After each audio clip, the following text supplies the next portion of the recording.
tell him, but I can't. It would change things. I like Mitch, I do. And I know he likes me, but he won't. If I tell him the truth. Oh no, but he needs to understand me. He needs to understand my past. Oh, I need somebody to understand me. But where do I start?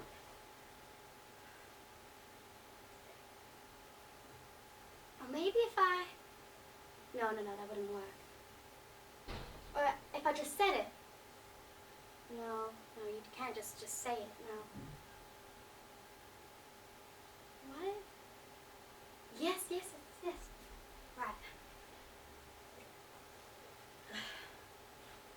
Mitch, I loved someone once, but the person I loved, I lost.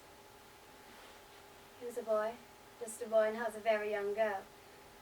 I was 16 when I made the discovery of love.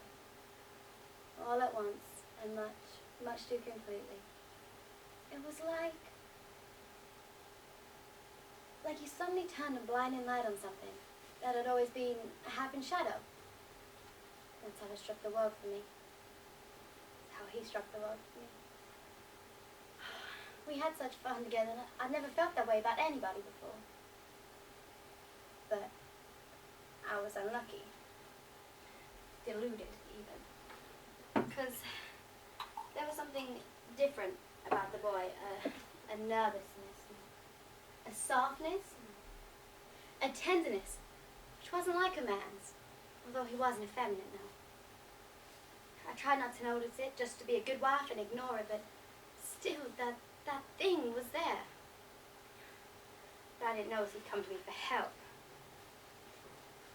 No, I didn't know anything until after our marriage, after he'd run away and come back, and all I knew is I'd failed him in some mysterious way. You see, his issue is not something one speaks of ever, no. All I knew is I loved him unendurably.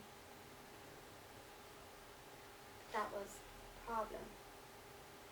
Because then I found out, worst of all possible ways, by coming suddenly into a room which I thought was empty, that had 2 people in it.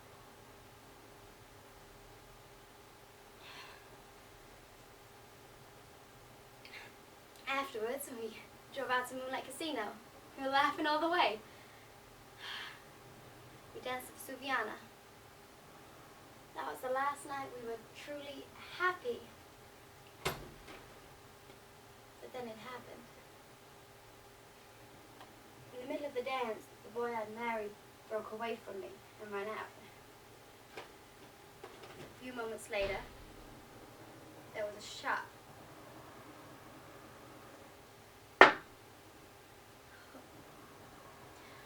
All ran out, all ran and gathered by the terrible thing at the edge of the lake.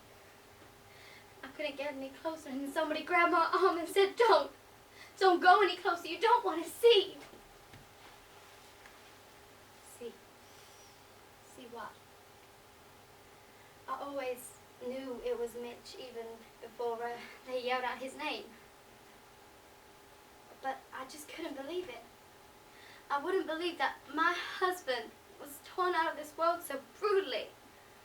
I couldn't believe that he had put a revolver into his mouth and fired, so that the back of his head had been blown away.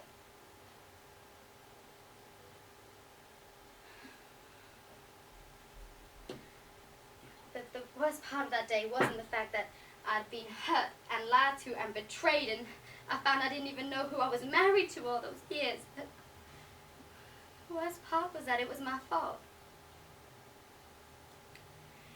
It was because in the middle of the dance I stopped and said uncontrollably, I know it, and you disgust me.